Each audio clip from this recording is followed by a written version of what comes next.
লাইভটা সবাই বেশি বেশি শেয়ার করে দেন। নোয়াখালী আলারগো আলারে আমরা পাইছি, বটে পাইছি, এটার ভিতরে সব নোট। এটি বলতেছে কুমিল্লা নাকি বুয়া, কুমিল্লার জায়গা দাঁড়াইয়া কুমিল্লার ওই সালার পুতকলের আজকে দেখে সুদানের ভিতরে নামায় বিক্রম। দেখছেন নি ভাইয়ারা, দেখছেন নি কি ইচ্ছে কুমিল্লার এসব ইতলেরা কি ইচ্ছে দেখছেন নি? এরকম সন্ত্রাসী মনোভাব তাদের ভিতরে পোষণ করতেছে, এটা তো আমরা জানতাম না। ঢাকা থেকে যাত্রীবাহী বাসের উপরে কিভাবে হামলা চালাচ্ছিল তা আপনারা নিজেরাই চোখে দেখছেন। আমরা এটা তীব্র নিন্দা এবং প্রতিবাদ জানাই।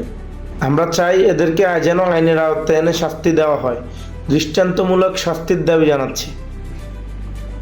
ধন্যবাদ সবাইকে। আসসালামু আলাইকুম।